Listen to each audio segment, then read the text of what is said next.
Estamos de volta com a mesa de debates pela TVE Juiz de Fora.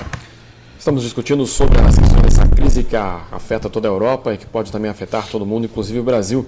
Sérgio, sua pergunta. Eu queria fazer um apontamento aqui que o Paulo, no bloco anterior, falou sobre o possível fundo financeiro de ajuda para recursos desses países que estão em crise, né?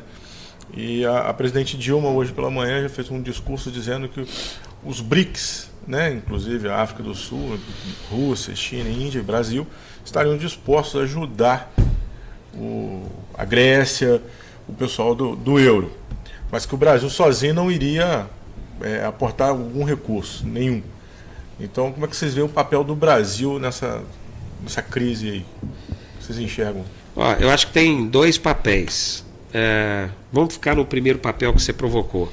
Essa história de falar que o Brasil vai ajudar é muito mais discurso para ser consumido internamente. Uhum. Nós não estamos com essa bola toda que nós achamos, não. O Brasil falou em colocar 10 bilhões, que é aparentemente muito dinheiro. Uhum. Mas 10 bilhões não resolve nada nesse processo. A China, sim, a China tem condições. A China cumpre dois papéis importantes. Primeiro, vem, de certa forma, bancando a economia americana, não só porque compra produtos americanos e vende, ou seja, faz negócio, mas também porque é a principal credora via títulos da dívida pública americana. Então a China tem condições de fazer isso, aportar recursos comprando títulos da dívida pública dos países europeus. Agora, qual é então o nosso papel? Eu acho que a gente tem um papel aí importante que é continuar esse processo de aproximação e de transação econômica com eles. É bom para nós e é bom para eles. Mais do que isso, eu não acredito que a gente tenha condições, não. Então, e atuar no ambiente político, de sugestões, de colocações. Quer dizer, volto a dizer, o Brasil foi a favor da criação desse imposto, vamos dizer assim, financeiro internacional, para criar um fundo. É muito mais retórica, discurso para dentro, do que para fora. Um país como o nosso, que ainda não superou as grandes questões, que tem uma renda per capita relativamente baixa, em torno de 10, 11 mil dólares, não tem condições de ficar ajudando a Europa nesse patamar de crise que está colocado. Você falou do primeiro papel e o segundo papel? O segundo papel é a parte de transação econômica, perfeito, e de participação política em termos de sugestões. Okay, eles vão ter que encontrar o caminho deles, a verdade é essa. E aí sim, eu acredito que dos BRICS, a China possa ter um papel mais relevante, pelo tamanho da economia chinesa e da importância que tem hoje no mundo. Rodrigo? Sim, eu concordo com o professor. É muito mais uma retórica para consumo interno do que uma efetividade, né, de que o Brasil poderia contribuir em grande monta para salvar os outros países. Né? Assim, 10 bilhões são de fato pouco, mas é alguma grana, lógico. Né? Faria muito mais, talvez, mais importância para a nossa economia interna. Né? A questão é, o Brasil é um país com problemas sociais gigantescos, né, para querer se pretender um financiador do problema deles. Né? Eu concordo também que a China tem uma importância muito maior nesse financiamento da crise, mas o que eu acho interessante, e fico me perguntando, quais vão ser as consequências para a futura ordem hegemônica mundial, né, com esse financiamento da China à crise do capitalismo ocidental. Né? Qual o preço que nós vamos cobrar? Né? Já de muito tempo, né, não se questiona mais os abusos políticos internos à China. Verdade. Né? É como e os abusos econômicos também. Os abusos trabalhar 16 também, horas por dia. Justamente quebrar todas as patentes, né? Não respeitar nenhuma regulação do mercado, não respeitar nenhum acordo ecológico, né? Não respeitar minimamente direitos humanos, etc. Né? Agora, eles nos salvam economicamente e nós nos questionamos politicamente. Né? Teremos consequências com isso, não se dá simples, a fórmula não é simples assim, né, para resolvermos. Agora, Rodrigo, você não acha que, independente desses fatores que você colocou, existe uma tendência para um capitalismo de Estado maior? Quer dizer o seguinte, dos BRICS, praticamente todos têm uma intervenção estatal muito grande. O Brasil, a Rússia, a África do Sul, a própria China, né? E parece irônico, porque antes era o debate norte-sul. Agora a gente vê o norte todo poderoso tendo que ligar para o presidente da China e pedir, por favor, para que compareça à reunião, porque sem o aval da China não se faz nada. Então, é como diz, eu estava lendo outro dia aí um sociólogo dizendo, né, um astronauta que veio no século XV e encontrou o Império Chinês. Voltou no século XXI e encontrou de novo o Império Chinês.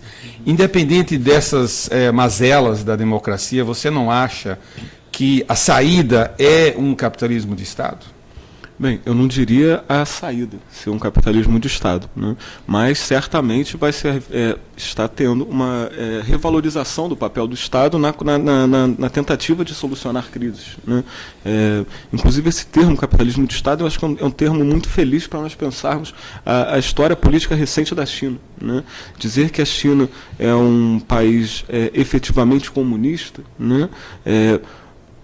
Não tenho grandes certezas. Me parece muito mais um capitalismo organizado pelo Estado, efetivamente, do que um regime comunista, né? Há, sim, um partido comunista fortíssimo, detentor do poder militar, etc. e tal, né?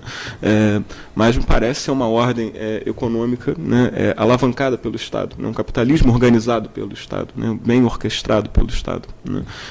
Eu não diria que a saída vai se dar pelo papel do Estado, né? Até porque eu tenho receios e ressalvas acerca de quão poderoso pode o Estado estar hoje para mediar e entrar num confronto com o mundo da economia, né? Eu acredito que o polo social tem muito mais força hoje do que o polo estatal. Eu acho que os Estados, né, nacionais, né, estão muito atrofiados, né, perderam muito do seu poder e do seu vigor, né, depois dessas grandes crises e principalmente depois dos estragos que o mundo e que a ordem neoliberal fizeram, né, ao longo dos últimos 20 anos.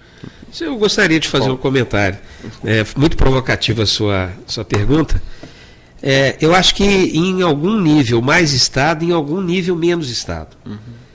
Em termos de mais Estado, eu me refiro aí à questão da regulamentação do mercado financeiro internacional, que vai ter que acontecer num determinado momento. Não faz sentido, a gente viu isso nos anos, agora recentemente, na crise de 2008, 2009, teve executivo de grande corporação que mesmo tendo a corporação tendo prejuízo, eles tiveram bônus. Quer dizer, bilionário. Não faz sentido. Quer dizer, o que é a bonificação? É o prêmio pelo desempenho. Aí você tem um desempenho negativo e é premiado, quer dizer, não... E por que isso acontece? Porque aí vem uma questão complicada, difícil de ser resolvida, que é a falta de transparência nas grandes corporações. A maioria não adota governança corporativa. As grandes empresas multinacionais nem têm ação em bolsa no Brasil, só para a gente ter uma noção. Elas fazem a economia brasileira acontecer. Toda empresa que tem do Brasil, você vai procurar, não tem ação em bolsa no Brasil. Então, quer dizer, a gente não pode nem ser dono de parte dela, porque a maneira de ser dono é comprar ação.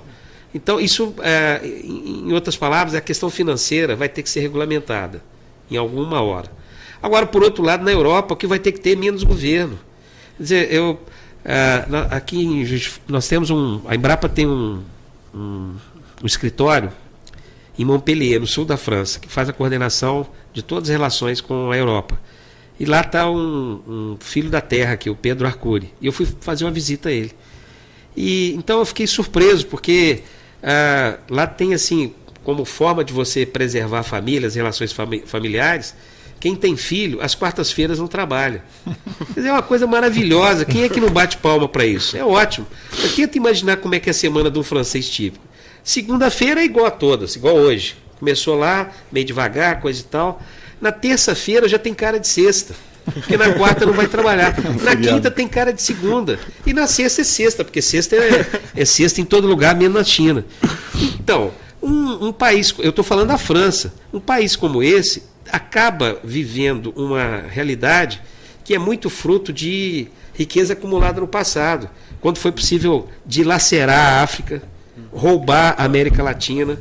Então, eles colocaram uma sociedade num patamar tão elevado e agora vão ter que fazer o que todo mundo faz em qualquer sociedade. Faz as contas, está gastando mais do que deve, tem que cortar. E aí tem que cortar onde? Infelizmente, o Estado vai ter que dar uma retrocedida. Por quê? Porque o estado de bem-estar social que foi montado, a economia não consegue bancar. Quer dizer, essa coisa científica. Eu não consigo distribuir mais do que eu consigo produzir. Não dá para fazer essa mágica. Mas, Paulo, lá nos Estados Unidos não tem um welfare state e o país quebrou também.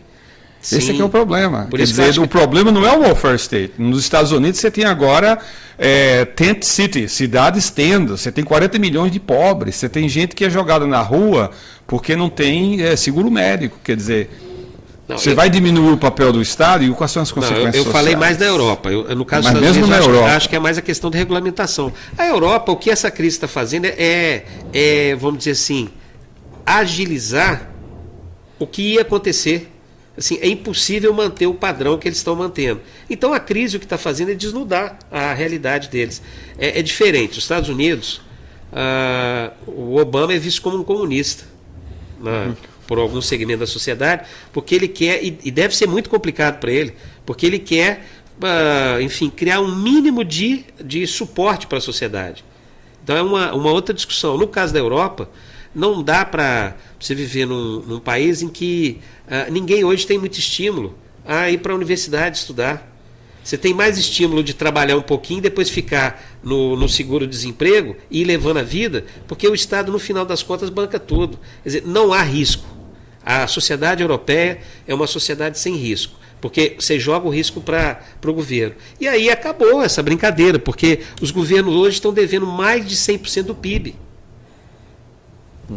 Rolando? Analisar se tem mais complementar?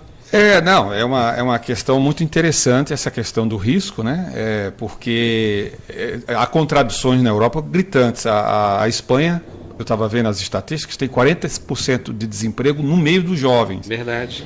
Menos de 30 anos, 40%. Na Áustria tem 5%. E a pergunta é, por que não migram para trabalhar na Áustria os jovens, né? E não é a questão da barreira linguística, é uma questão que está faltando uma mobilidade, está faltando uma reestruturação, e talvez seja essa questão do risco que você está colocando. Eles preferem ganhar o seguro-desemprego do que se aventurar num país estranho, né? Ok, vamos então para o nosso segundo intervalo aqui na mesa de debates, nós voltamos já já.